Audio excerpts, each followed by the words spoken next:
Great. Well, welcome everyone. This is the second in our series in this first year of the series of professional development webinars for the Climate Corps internship program. It's the first year of the program, and we're trying some new things and see what works.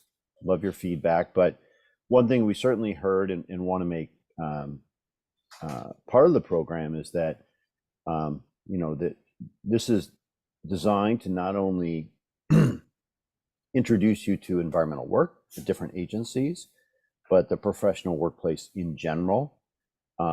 We consider it a success if everyone gets a job at the end of the day, and that explains our seminar in late September, which is going to be about leveraging LinkedIn and building your resume and things like that. But today's webinar is going to be about, workforce culture and training and professionalism. So very pleased to, I'll introduce Jen Snyder, who's with our Center for Professional Development, which is based in Syracuse at SUNY. And Jen has organized today's webinar and the one at the end of September. Hopefully you all can make that, whether or not you're in the internship program. And I'm very excited to hear from our speaker. So Jen, I'll turn it over to you. Thank you. We're happy to be a part of this series. So let me introduce my friend and colleague, Denise Harris, who is the director of the Career and Professional Education Center at Buffalo State. She's a great resource, and I'm excited to hear about what she has to share with us today. And like I said, you can put your questions in the chat. Those of you watching the recording will have those questions towards the end. And I'm going to have you get started, Denise, and I'm going to spotlight you. You can go ahead and share. Great. I'm going to share my screen right now.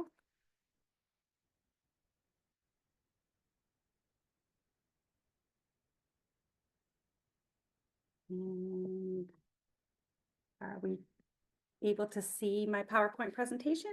Yes, looks great. Awesome. Great. Well, thank you so much. As I was so kindly introduced, my name is Denise Harris. I have the honor and privilege of serving as the director of the Career and Professional Education Center at SUNY Buffalo State.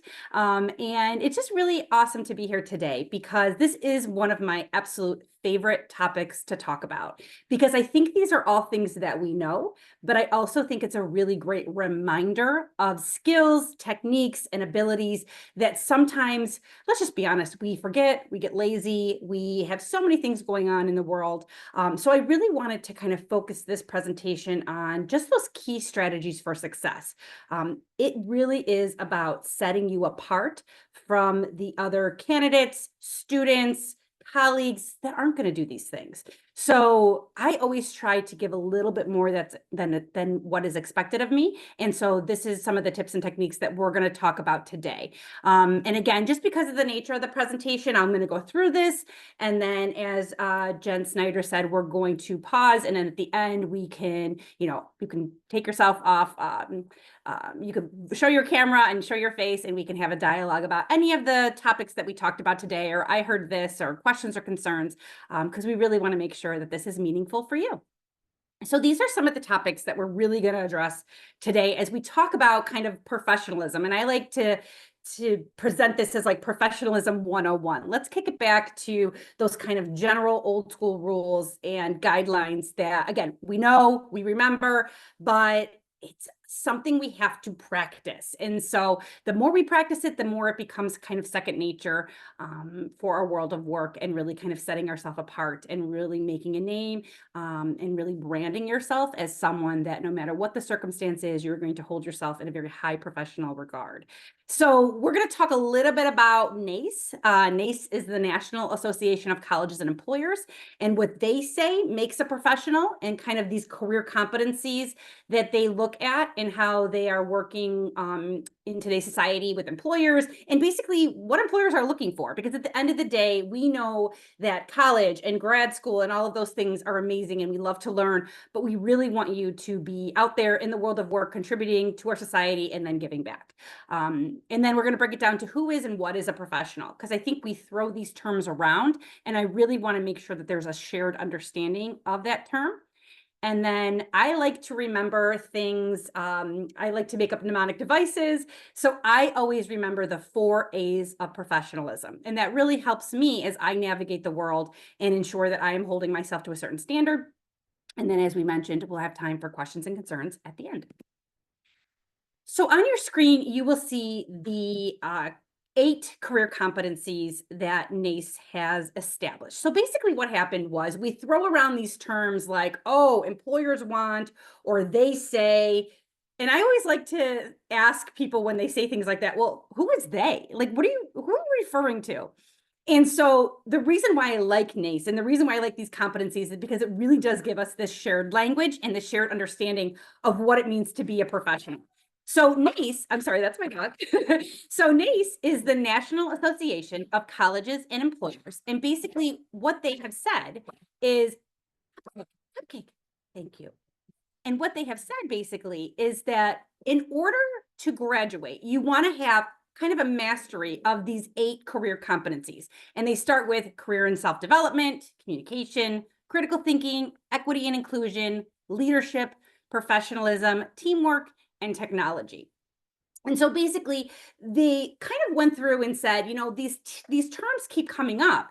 So in 2015, they kind of launched these terms and they said, you know, does this work? Does this make sense? And through some revisions and through some kind of re-editing, they reviewed and got feedback from a lot of us that work in the industry, a lot of individuals that work in colleges and universities and employers, and said, actually, let's kind of revise and refresh. And they have these 8 career competencies. So they've been slightly different over the past couple of years, but overall, what they're saying is when you go through your undergraduate and your graduate experience and you're learning that theoretical framework, you're learning those fundamental core principles of your coursework, we want you also to be able then to go into the working world and be able to utilize these skills. And some of these skills you're going to learn through internships. Some of these skills you're going to learn through applied learning. Some of these skills you're going to be learning in the classroom and out of the classroom. But overall, this is what we want to kind of take a look at. And I like to share this with any of the presentations that I do, because when we are learning things and gaining skills, I want to make sure that you can articulate that during an interview. You're going to be having a LinkedIn and a resume writing presentation next month. These words should be on your resume, right? These are the key words that employers are looking for. So as you're kind of going through the rest of the summer, as you're kind of going through the rest of your coursework, or as you're finishing up your coursework, how have you gained these skills? Where have you gained these skills, and can you articulate them? And so that's part of being a professional, being able to say, wow, I've gained this skill, but maybe I need a little bit of work on these 3 things. And so those are the things that we're going to be talking about today. And so when we kind of talk about professionalism, which is obviously one of the NACE career competencies, it's really good to understand who and what those terms mean. And basically, it's super simple. Who is a professional? A person who is an expert at their work, right? A person who is an expert and knows how to do all of the things that a specific job or career entails. And then what is professionalism is basically just these style of behaviors. Now, technically, it's a style of behaviors that are exhibited in the workplace, but I like to extend what the workplace means to the classroom. So it is sitting in the front, it is raising your hand, it is taking notes, it is demonstrating active listening, because professors, lecturers, they know and they see those students that are actively paying attention. They are understanding and watching and witnessing who is, you know, nodding when they're talking, or who may be sitting back in their chair, rolling their eyes. For some of you that logged on early, we were having the conversation about when do you turn on your camera? When do you not turn on your camera? Well, if you have your camera on, you know, maybe it's a good idea for you to be nodding or smiling or looking like you're taking notes. If you want to sit back and relax, that's when you would turn your camera off. So again, trying to present that positive image when you're looking at participating in a lecture, coursework, or even when you're on an online presentation. You know, I like to share this with my students. You know, when I interviewed for my current job at SUNY Buffalo State, it was right when the pandemic had hit. So I think the pandemic hit in March, and then in June is when I actually started, but I had interviewed in around April. And my interview went from being an in-person all-day interview to interviewing virtually all day. And that was really new at the time. And I remember really being mindful of looking into my camera, you know, my visual background, all of those things that I wanted to signal, hey, look, I'm a professional. I know how to use this technology.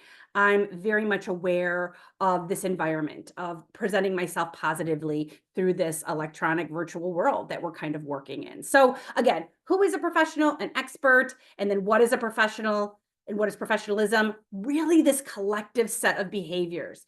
And that's how we're going to kind of get into those 4 A's, because I think professionals look different and act different in industries and things, but there's some general definite consistencies that I want to make sure are communicated here today as we kind of talk about what it means to be a professional. And as you're thinking about your role with this internship, with, you know, really giving back to the community and then moving on to your professional career.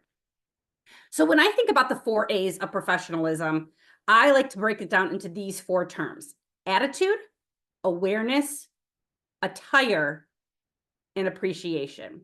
So let's get into the first one, which is attitude. So attitude really means how you present yourself to the world, right? You can present yourself to the world very positively. You could present yourself to the world very negatively. And I'm kind of demonstrating that visually to you right now. Right now, I am a very upbeat, positive individual. I generally speak loud. I generally speak quickly. So when I'm going into a new professional environment, I have to be very mindful of how that can be perceived, maybe too positively, right? So I might have to pull back a little bit, right? I like to say when I'm working with my students, I take my pom-poms out of my bag and I'm really focused. I make sure that I'm speaking slowly, because when I am passionate about a topic, I even tend to speak more quickly. So I want to make sure that my rate of speech is slowed down, that I am not super energetic. I'm kind of calm. But you have to self-reflect and say, okay, well, how am I presenting myself to the world? Am I really quiet? Am I more introverted? Do I get my energy more from internally? So I may have to turn it up a little bit and, you know, kind of talk a little louder. Maybe I have to use more hand gestures. Maybe there's too many hand gestures going on and I have to clasp my hands in front of me. So it's really important that you kind of do some good self-evaluation and self-reflection on who you are and how you present yourself. And maybe even asking a trusted professor, a friend, a colleague, or maybe one of the other interns that you're working with. You know, when you first met me, what was your perception of me? You know, was I quiet? Was I loud? You know, and again, just kind of taking stock in that. You know, really receiving that feedback, I think, is really important. And again, demonstrates to the world how you can present that positive attitude. And that kind of leads into the next point of your body language. You know, I heard a statistic that said basically 80% of the way we communicate is communicated through our nonverbal communication. So without me even saying a word, by just nodding, smiling, being present, I'm communicating something to my audience. And I want to be very clear that what I'm saying matches what my body language is reflecting. So if I sit there and say, I'm really happy to be here today, that doesn't match what I just said versus I'm really happy to be here today, right? So you really want to make sure that there's congruency between your presented body language and what you're actually saying. You know, that kind of statement, actions speak louder than words. There's a reason why we say that, right? Because walking into a room, even, you know, walking in with your head up with confidence and smiling and an open body gestures versus, you know, your shoulders kind of, you know, more in, maybe looking at your cell phone, things like that. Both of those are a great way to kind of show your positive attitude to the world. And even just kind of knowing your body, right? When you get nervous, do your hands sweat, right? Because you're going to be shaking people's hands. So, you know, bring like a paper towel in your pocket so you can like wipe off your hands. Or maybe if your hands are really dry, putting some lotion on before you go into a networking type of environment, or you know you're going to be meeting someone for the first time because of an interview or, you know, a networking opportunity. So really being mindful of how your body responds to stress, putting yourself in those stressful environments really will show you a lot about yourself. I once worked with a student who was painfully shy. And when we were interviewing one-on-one, she happened to be wearing something like I'm wearing today, like a shirt with a jacket.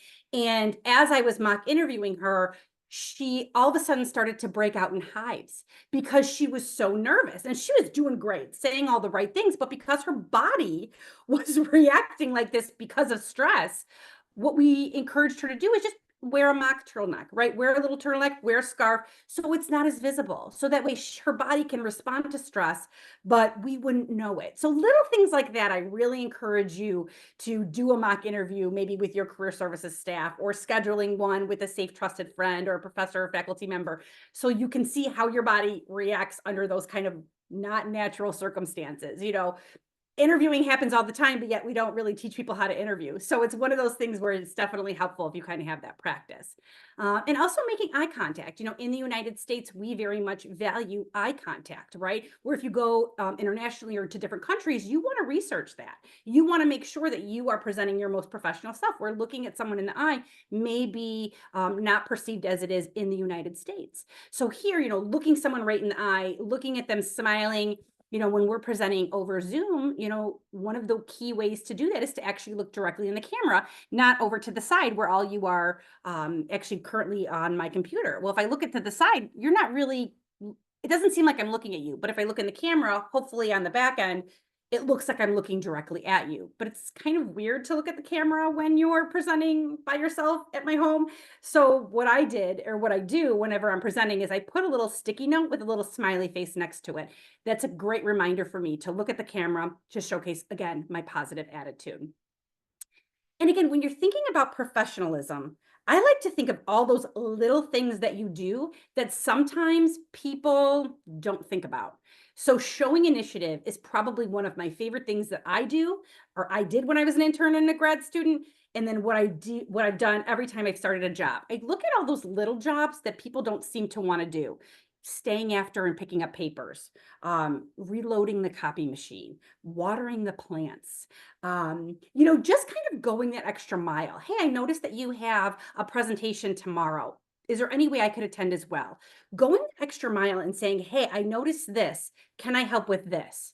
Not just waiting for someone to say, okay, your next task is. Okay, your next task is. So I think that it's really important. Now, you don't want to overstep, but you definitely want to show either your supervisor or your teammates that you're committed to the project, you're excited about it, and that you thought through it, and that you want to really be there. I'm very big on being early.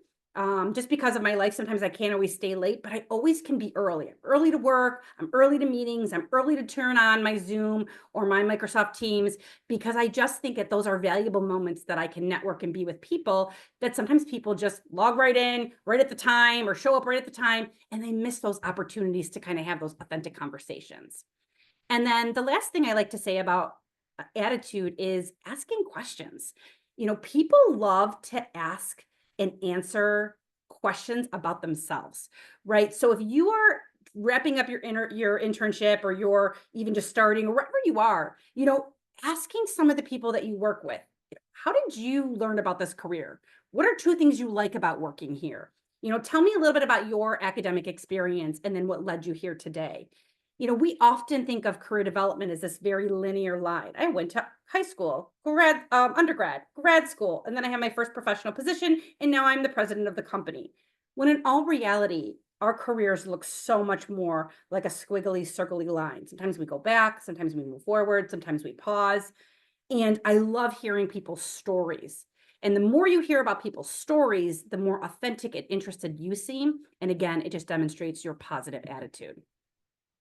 So the next A I like to think about is awareness, right? What is going on around you, and how can you be mindful of how you are interacting with that world around you, not only in the physical sense, but also electronically. We live in a world right now where there's constant dialogue about the future of AI, computers and technology and all of these things. And we really want to make sure that we understand what's going on and how we can ensure that we are exhibiting professional behaviors face-to-face, but also electronically. Because I think sometimes we get very comfortable behind a computer, we get very comfortable behind our cell phones, and we often don't demonstrate that level of professionalism that we would if we were face-to-face.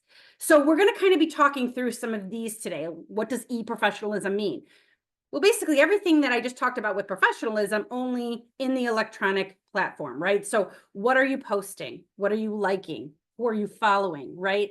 Really being mindful of your digital footprint and how that is reflective of who you are. If I were just to pull up your Instagram and I didn't know who you were, what kind of branding, what kind of image would that be saying? I love that you're going to be talking about LinkedIn. We're going to be talking about LinkedIn again today, but it's such a great way to showcase your professional interests, skills, abilities, research interests, right there on the internet, so that the world can see who you are as a new professional and what value you're going to bring to your organization and to this industry. So when we talk about social media, it's so funny. When I first started doing this work back in the early 2000s, we would tell people, get off social media, it's bad, delete your Facebook posts. And we have really done like a 180, right? Now it's use social media, but use it to your advantage. Really being mindful of the steps that you're making and really making sure that you're leveraging this tool as one of your authentic, amazing tools in your toolbox that you can utilize to network and to learn about industry and to see how the different kind of information is available to you when you go on these interviews and when you do these things, so that you can better yourself professionally. And then the last two are really kind of electronic mail and communication, right? We talked a little bit about communication and attitude, but really when you're presenting yourself through the documented word, through emails, through text messages, especially if you are communicating with a colleague, with a peer, with a supervisor, you really want to make sure that you're communicating in a very appropriate and effective way. So as I mentioned before, I'm thrilled that you are doing a LinkedIn workshop. I think LinkedIn has grown exponentially, so much so, and there's so many great opportunities for you to put yourself out on LinkedIn, but making sure that you're doing it in a very appropriate and professional way. Of all the social media platforms that are out there, this is the only one that I truly recommend for all of my students, because I do think it is a safe way to learn about best practices, navigate the world of work, learn about different industries, and see who the key players are that may be of interest for you to kind of connect with, as well as form a relationship with. Like, I won't connect with students on like my own personal social media, but I will absolutely 100% connect with students and alumni and all of the different all of my different colleagues on this platform, because I want to know what they're doing. I want to know what skills they're developing. I want to recommend them and recruit them. And so my goal for my undergrad students is always 150 connections.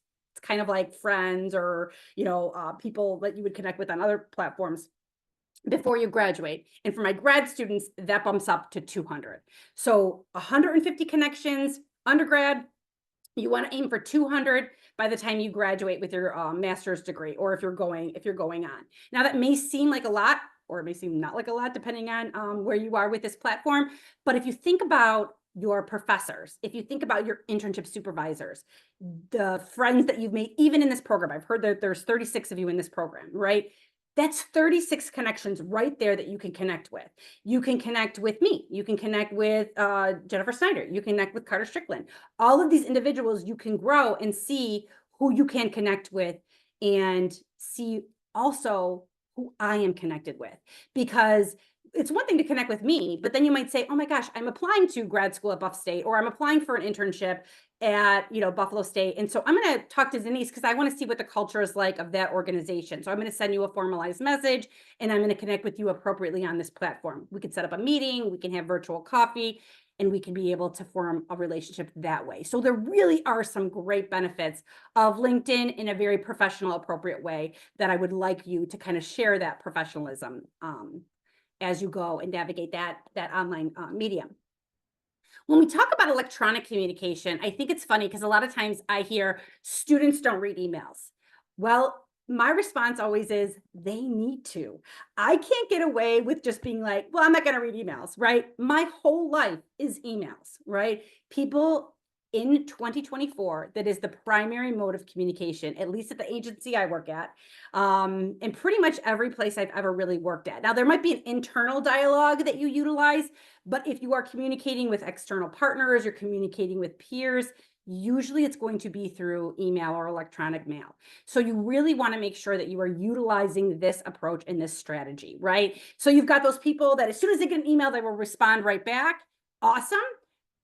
typically what you want to shoot for is between 24 and 48 hours, right? You want to make sure that you are kind of allowing yourself, when you go into this platform, to log on, to respond to an email, you are giving yourself time to actually respond. Because what happens, I've noticed, and I'm guilty of this myself, is I will click on an email and I'll be like, oh yeah, I'm totally going to go to that. But then a student will come in and then I'll talk to them and then I'll start to eat my lunch and then I will run to use the restroom. And then all of a sudden I'm back on my email and I thought I had replied to that, but I didn't. So I try to have a rule of thumb with myself that I don't go in and check my email unless I know I have the time to respond. Because if I click it and open it, more than likely, if I don't respond right away, I'm probably going to forget that I didn't email, or it's going to get lost in the bottom of my email. That always doesn't happen, but sometimes that's kind of a good rule of thumb. If you're going to click on it, at least respond it or flag it so that you can respond to it at a later time. And then there's those slow responders, right? You sent them an email 2 weeks ago and they finally get back to you. You want to try to not be one of those people. You definitely want to have that target of between 24 and 48 hours that you're responding to an email. I will say though, sometimes students get frustrated because I also am very big on ensuring I have a positive work-life balance. So if you email me at 5:30 on Friday, I'm probably not going to respond until Monday morning or Monday afternoon. I have learned over the course of my career that when I'm at work, I'm 100% committed to being at work. But when I'm at home, I try to be 100% committed to my family. Now, if it's an emergency or something I can respond to real quick, or if I'm bored and I happen to be checking my email, that's great.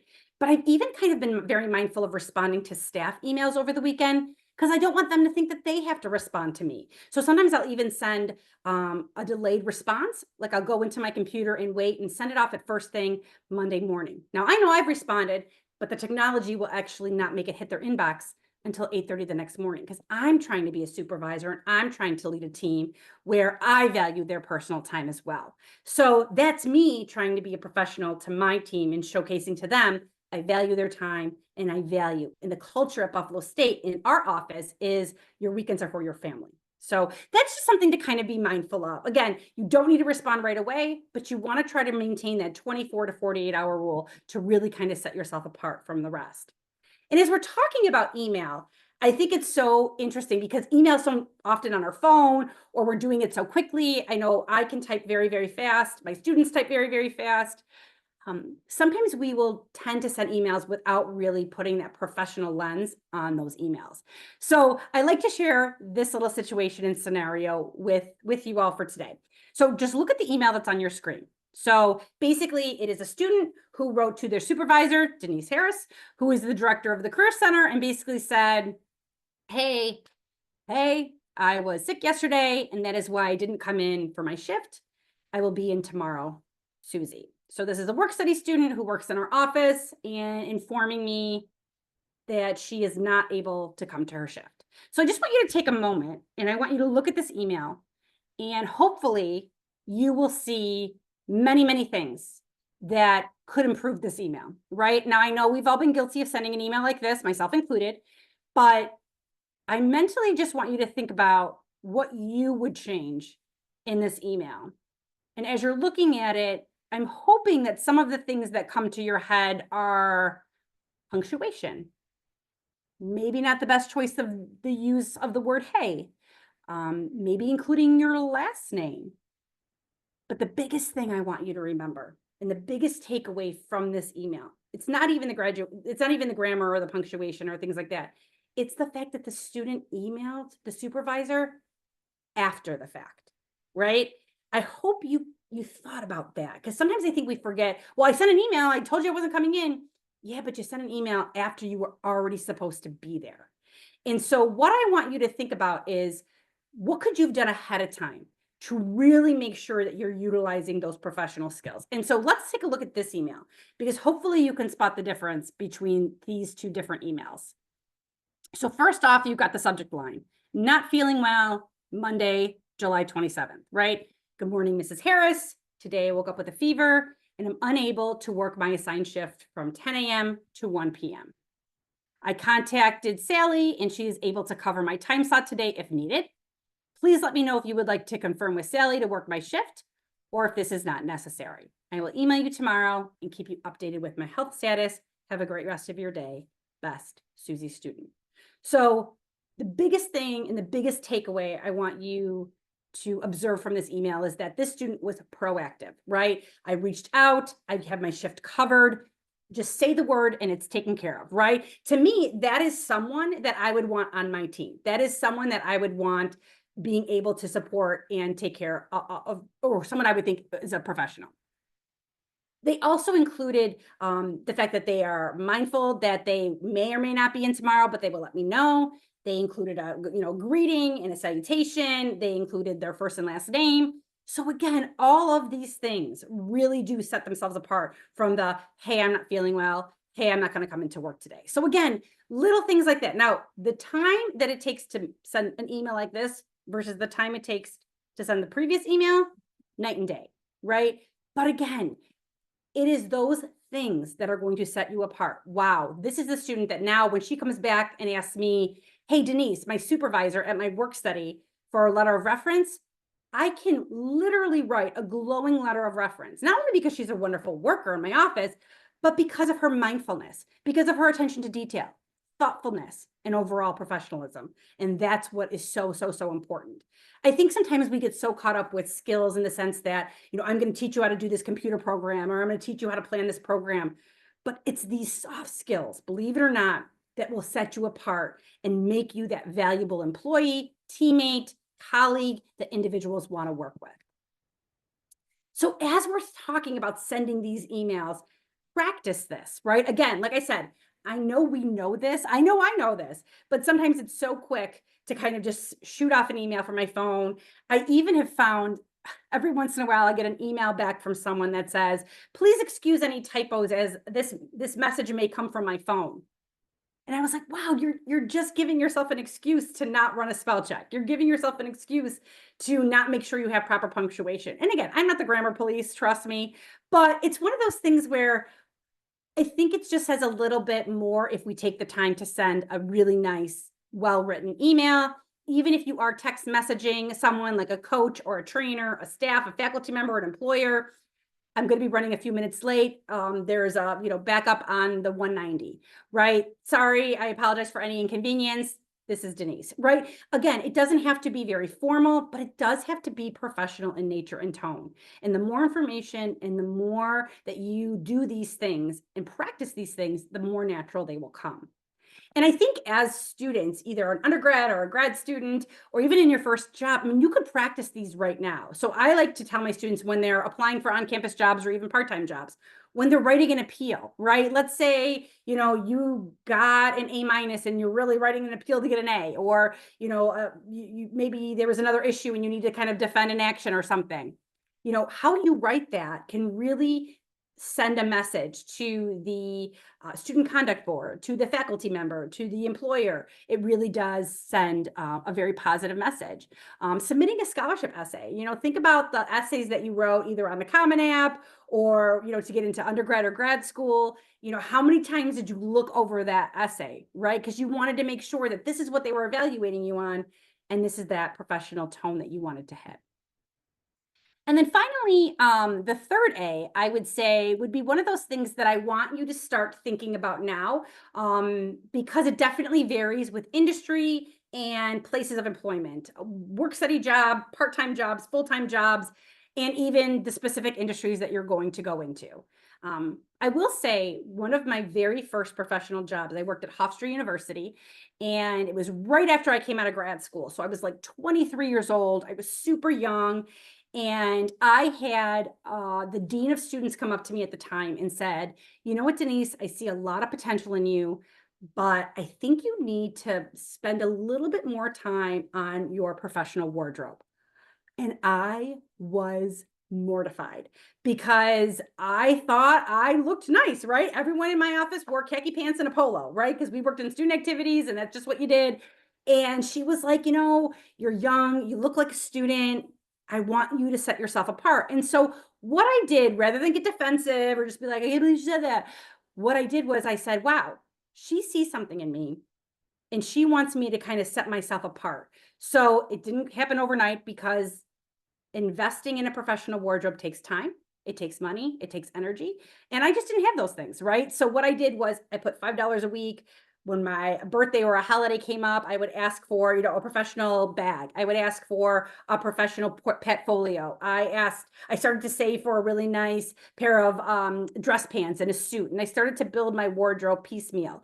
Now with thrifting and going to different stores and sales, there are so many cool ways that you can start to build your professional wardrobe, getting a couple blazers, a tie, a nice button-down blouse. You don't need to have a lot of pieces, but just some of those pieces that will help you as you transition into maybe your first interview, or even just to have this if you go to a wedding or a funeral or something like that. You never will be sad that you have a pair of dress pants and a nice shirt in your closet ready to go.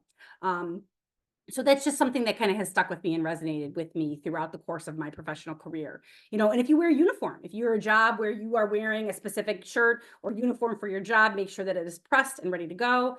And all your pieces are together.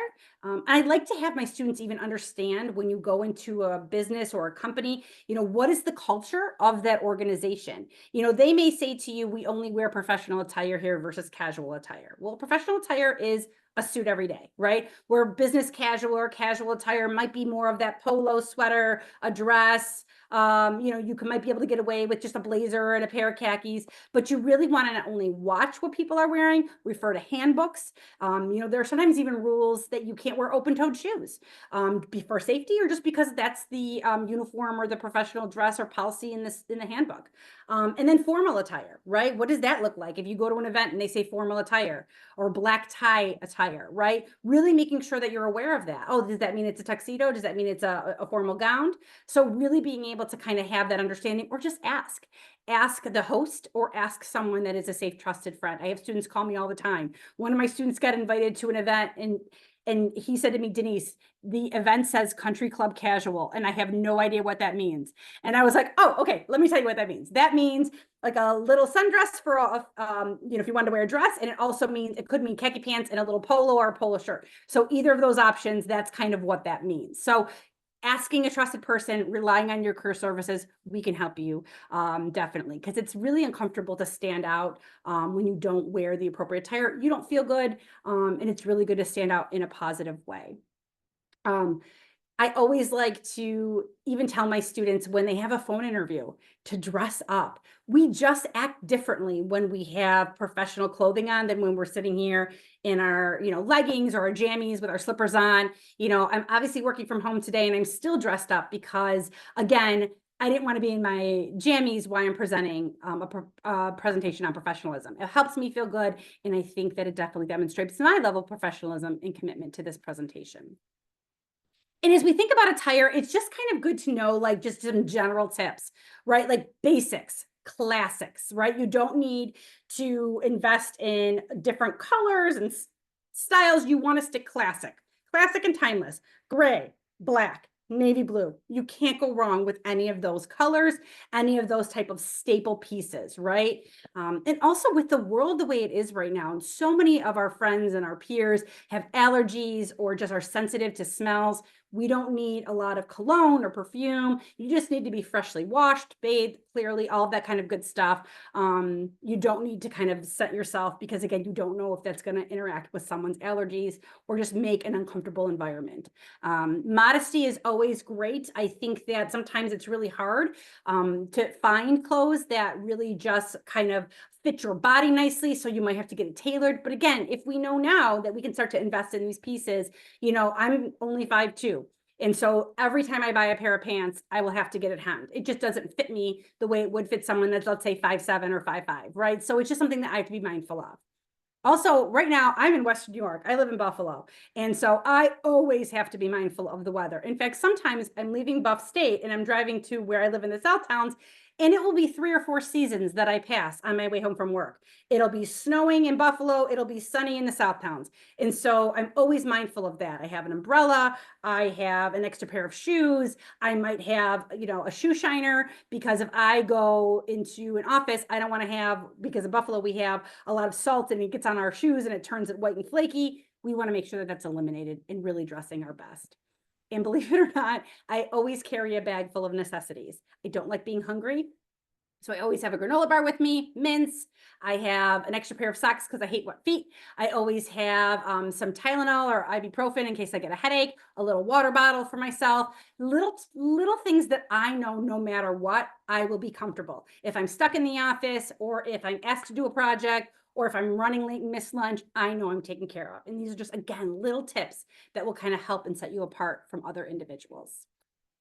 And then the very last A I want to talk about, and perhaps the most important A in my presentation of Professionalism 101, Key Strategies for Success, is appreciation. I think this is woefully undervalued and underutilized in our world today, and that is saying and writing thank yous. So when I say thank you, like authentically thanking people that have gone out of their way to help you, have taught you something. You know, being an intern is amazing. You learn so much, but believe it or not, it's a lot of work for the company, the agency, the organization, because instead of doing their day-to-day job, they're teaching, they're educating, they're learning, they're answering questions. So before you leave, taking a few minutes, writing out a couple really thoughtful handwritten thank you letters. You can get them from Walmart, the dollar store, and just saying, you know, thank you for taking the time, and be specific. You taught me this. When I look back on this experience, I'll remember you because. And if you can't do a handwritten note, I get it, but even just like a thank you, I actually have an email mailbox that I have, and it's called Happiness. And every time I get a thank you from a student, a faculty member, an employer, you know, Denise, you did really well on this, or thank you for your time on this, I put it in that folder. And whenever I'm having a bad day or a hard day or just things aren't going well, I open up that folder and I'm reminded that I am making a difference. And it's those people that sent it that really, really, really mean the world to me. And so my 24-hour challenge to you today is go out and write or send an email to someone in your internship that has taught you something, that you have come home and said, oh my gosh, listen to my day-to-day because this person did this. You will be amazed at how well received that is. Don't wait until the end. I mean, definitely thank them at the end, but do it within the next 24 hours. It's my 24-hour challenge of spreading thank yous. And I really, really think that this is just going to hopefully kind of change this paradigm and get us back to that good old appreciation and thank you kind of a culture. And then again, I do a lot of work with etiquette. I teach etiquette. I'm a certified etiquette expert. But I just think it's so important that no matter who you are or what you do, your manners always have a direct impact on your professional and social success. Etiquette is just kind of utilizing those rules, those guidelines, those social kind of parameters to help us be successful. By no means am I trying to take anything away from an individual. In fact, I always like to have that individual and that creativity come out in interviews and LinkedIn and your resume, but there's a way that you can do that that demonstrates how amazing practitioner you are and what you're going to add to that society. And then last, just kind of remember when you are undergoing or are participating in any of these type of networking events or social events or even in class, try to leave your cell phones away. I know that texting is important and I know you want to keep up with what's going on, but believe it or not, remember going back to that A attitude, you'll be able to be so much more well received if you kind of put your cell phone away during school, workshops, meetings, things like that, and go from there. And then last but not least, I'd like to leave you with Denise's top 10 of being a professional. These are my tried and true go-tos that I never forget. Number one, respect others' time. I have my phone right here and I'm looking to make sure I've got 14 minutes left. So plenty of time to wrap this up and leave time for any type of questions. I never make promises I can't keep. So if I say I'm going to do something, I'm going to do it, right? Mr. Strickland is expecting me here. I was on time, ready to go, right? Take constructive criticism like a pro. You know, if they come back and say, hey, you know what, Denise, I like this presentation, but next time you do it, can you add this and this? Absolutely. It's going to help me be better and it's going to help the program be better. Don't ever send an email when you're angry. For me, I'm also going to say hungry. Remember, I keep that granola bar in my bag. I don't like being hungry. So again, sometimes you have to take a pause, wait, and then send that email when you're in a better frame of mind. Invest in one nice suit, one nice article of clothing, really start to build that professional wardrobe. Kindness counts. Be diligent, follow through. Never ask the same question twice. If you remember, I said to ask questions, but don't ask the same question twice. If they tell you the copy code, write it down. Don't ask the next day, what's that copy code again? What's that number for this? How do I write it down? Send the card, the email, say thank you. And then finally, always give a little bit more than is expected, and you will be amazed at how great that will help you as you advance your professional skills. I'm going to stop sharing and welcome everybody back, and I will turn it over to Jen. Jen, were there any questions or anything in the chat that I should respond to? No questions right now, but I'm wondering if anybody wants to come off mute or if anybody had some questions that they want to address now. One thing this was great, Denise. I was, of course, expecting it to be great. With the close, I'm glad you touched on that because and I was hoping it wasn't me that said that to you at some point. But No, it wasn't. Okay. So I'm glad you brought that up because it can be expensive. And I love that your options like thrifting. I think a lot of more people are into thrifting now, and you can find some great pieces, but even borrowing it from somebody, like if you just need it for the day or 2 days, somebody maybe has something, you don't have to, invest in something if you're not going to be wearing it all the time. So that's a good option too.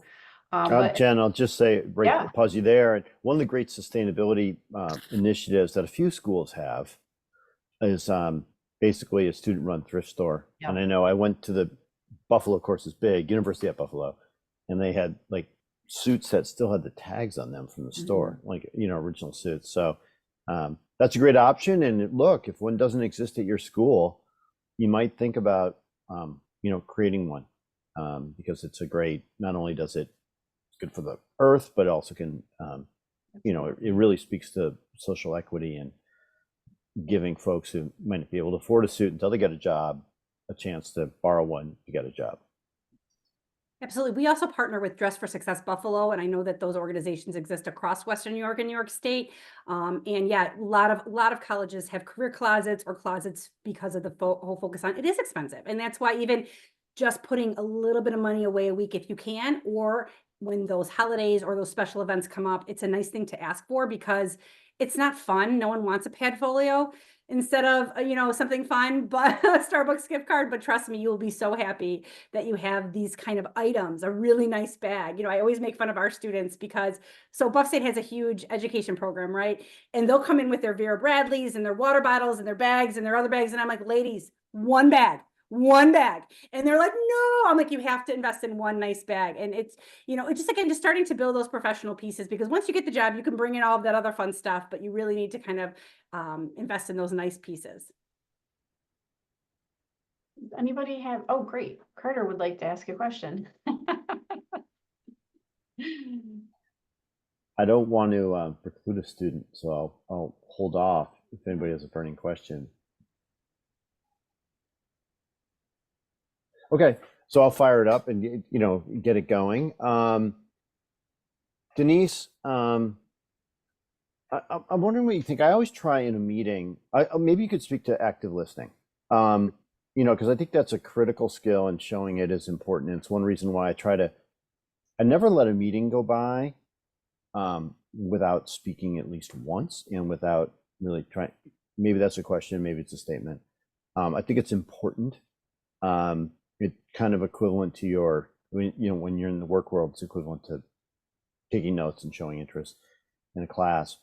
But I also try to not speak too much, because I think if you're too active, then and you forget about the listening part, that's a problem. And often you're in situations where you want to get information from people, or you want to encourage people to show initiative. So maybe you could speak to that balance from a professionalism point of view. Yeah. No, I think whether it's in a classroom or whether it's in a meeting type of setting, I think it's really important that your voice be heard. That is one way, at least in our culture and society, that you can demonstrate that you are actively engaged and involved. So for my extroverts, it's not going to be a problem, right? People that feel very comfortable sharing their opinion.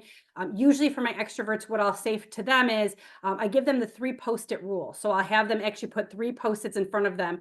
And every time they ask a question or they speak, they take the post-it away. That's one way that they can trigger and remind themselves not to talk too much, right? Because again, self-reflection is huge. for my introverts or for my friends that are much more comfortable thinking about what they want to say, a lot of times they have something to say, but they just don't, because it's just not kind of just the innate nature. So what I'll have them do is write it down. I give them 3 index cards. You have 3 things that you want to say, and before you leave that meeting and before you leave that class, you at least have to say one thing that you've written down, because again, a lot of times it's much more comfortable when it's written down so they can read it off. And again, eventually they'll kind of work their way out of that, but that's a great technique to show interest and to show that the person that is leading the meeting has your attention and that you're actively engaged in the conversation. And with faculty, they're still going to give you those participation points, right?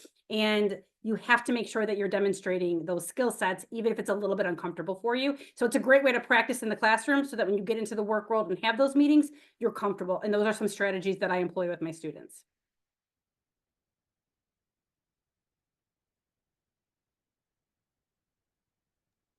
Anybody else have any questions or even comments, sharing something that you've experienced, even with the interview for this position you've had or other positions?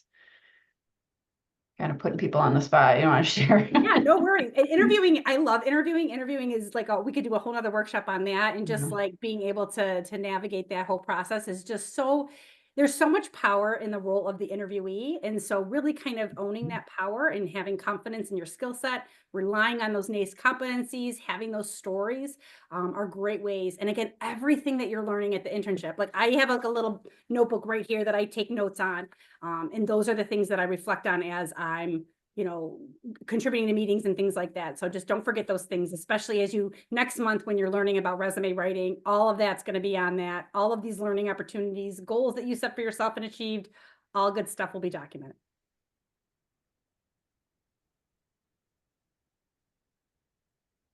Well, I will be happy to put my email in the chat. That way, if anyone has any questions, I know, again, like if you wanted to follow up with me, or if you wanted to just, ask me any questions offline, happy to do that, and excited for this opportunity today. Thank you all for your participation. Thank you, Mr. Strickland. Thank you, Ms. Snyder. I really appreciate seeing you both again, and just this opportunity. And if you need anything else, don't hesitate to ask.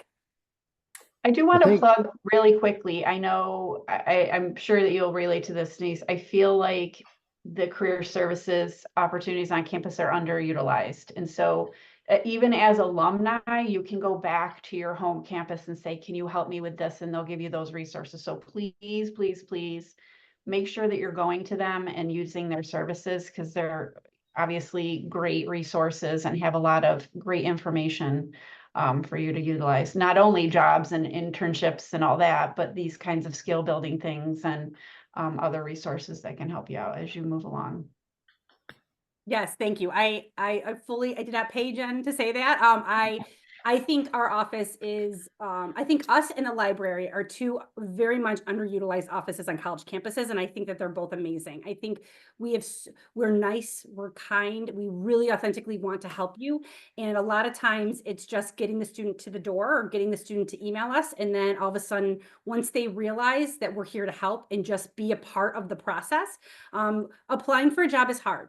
If it was easy, I wouldn't have a job, right? There are barriers, there are structures in place that really, really hinder someone's success, and we can help break down some of those barriers. I love that. Someone, Tyler went to their career center at UB. Amazing. Yes, amazing practitioners. We've gotten to this work because we authentically, truly love working with students, helping them. And sometimes it's even just talking things out. I had a student come to me once who was petrified of interviewing. And literally we met every single week until her interview. She killed it. She's now in her PhD program. She's making she just needed that confidence. She just needed someone to say, I don't know how to do this. Okay, let's work through it. And again, we did it in a very safe way, one-on-one. No one was around. I didn't record her and make her watch it. Like, we just worked through it together, and it was a great way to give her those skills that she needed. That's fantastic. Any last questions or comments? Awesome. Thanks so much for taking the time during your lunch to be here. Appreciate. Thank you, Denise. Thank you, Carter. I will get this link to Carter so he can send it out and you can revisit it if you'd like. And hopefully we'll see you for the next one. Okay, Jen, thank you so much. And Denise, really pleasure meeting you and in hearing your take on professionalism. Thank you. Absolutely. Take care, everyone. Thanks, everybody. Good luck. Thank so you. much.